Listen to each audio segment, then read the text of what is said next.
Do you feel your ideas sometimes go unheard because you can't communicate them effectively?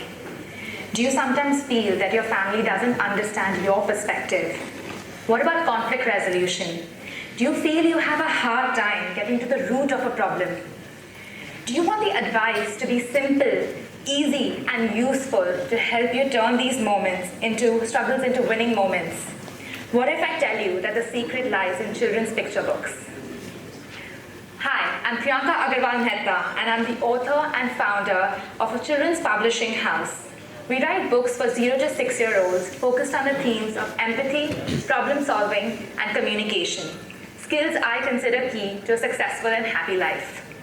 As a woman in tech, I'm here to tell you why I decided to open a publishing house for children's picture books and how I know that it holds the key to change the world. As a child, there wasn't a single night that I went to bed without my mother telling us a story. The stories could be from ancient history, from her experiences, her dreams for us, from a book that she read that day, or something that she wanted to ask us without really asking us. But all these stories, they focused on one single thing, the values and skills that she wanted to teach us. Till date, those stories and those values have been my guiding force through life. When I became a mother, I felt I was constantly inundated with advice on what to teach my children.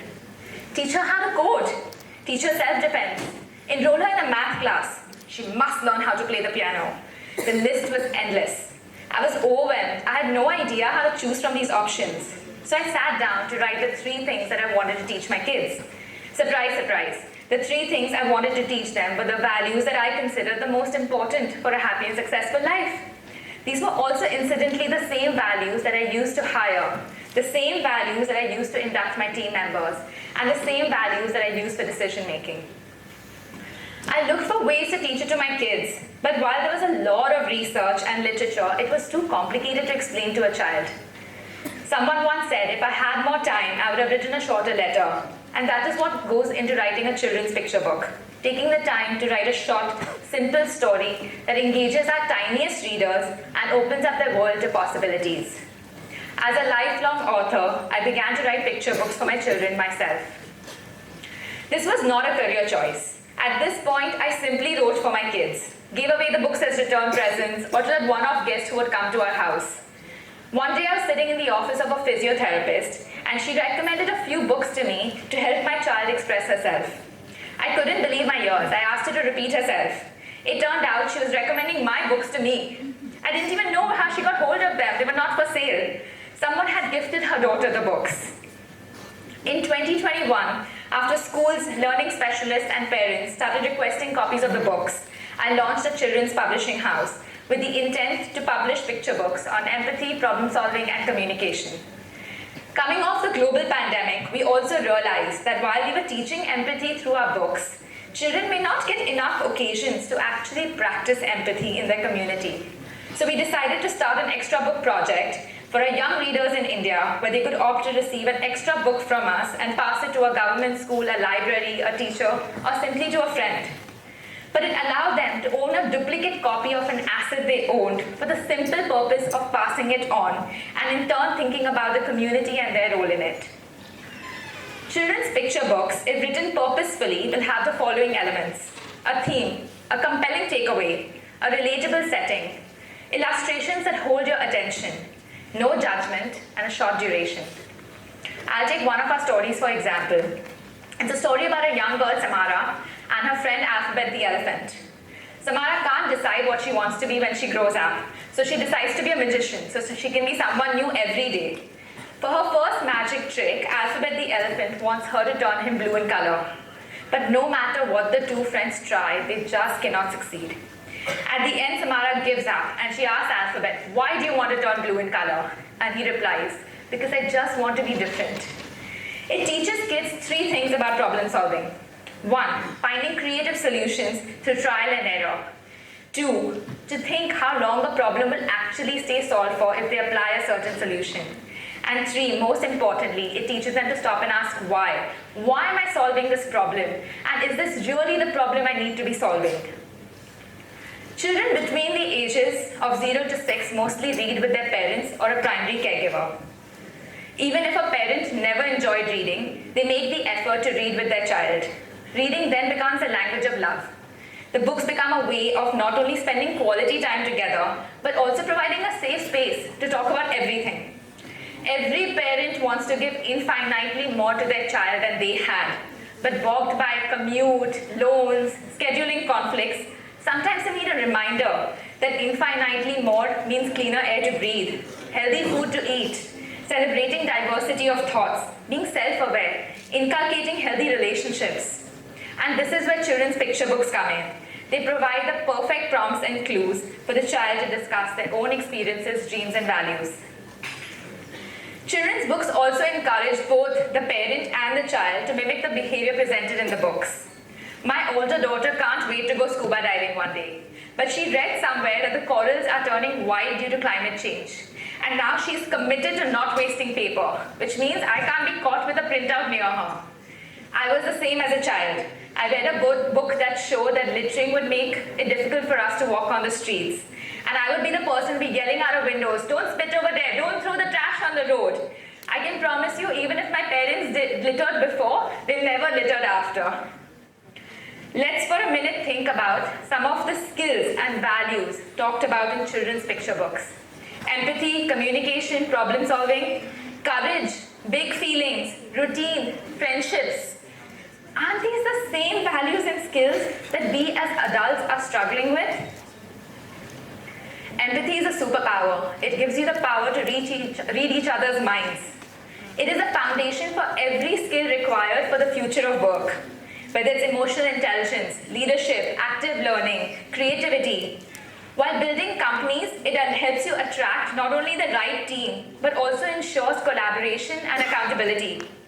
Empathy is also key to innovating for a customer that is sitting further and further away from you.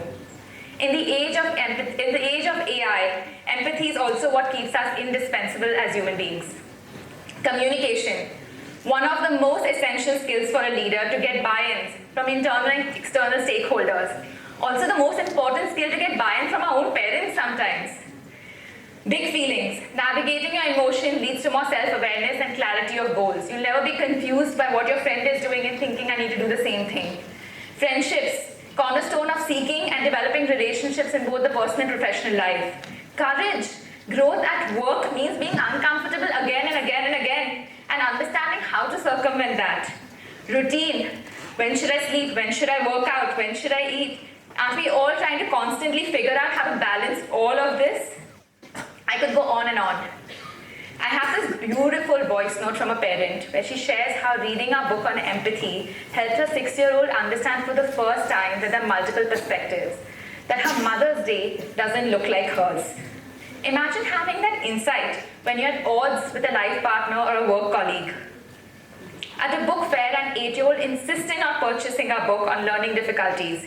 He wanted to use it to remind his mother to explore different ways to teach him when a subject got tough. Would it be amazing to hand that over to a professor or a corporate trainer? My favorite is a picture of a little girl who, inspired by one of our books, carried a giraffe in her pocket for security till she became comfortable with new spaces. Imagine realizing this and taking the time to help a colleague who comes from a different space to settle in at work. If we understand how important these skills are and how simplistic and powerful children's books are in teaching them, then why are we reading these books only to kids?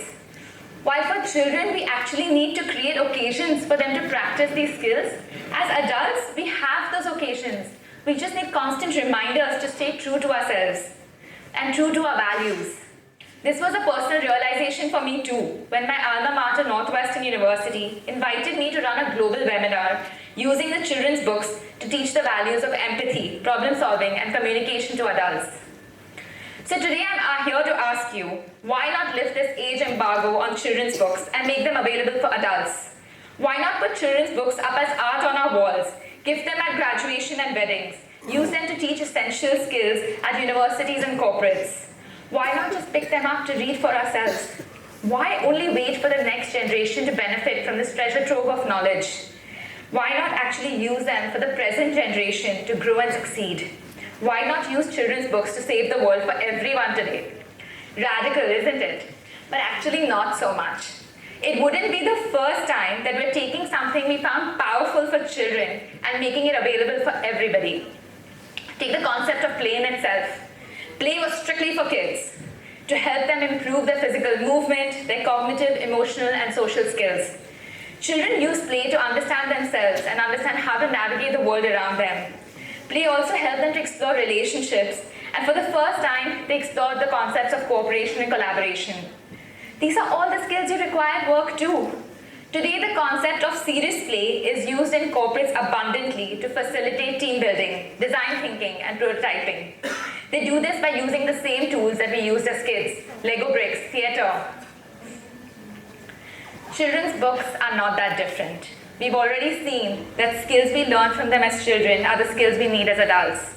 In a world where our attention is constantly being demanded of by advertisements, social media, social life, work, OTT platforms, reading itself is becoming harder and harder to get to.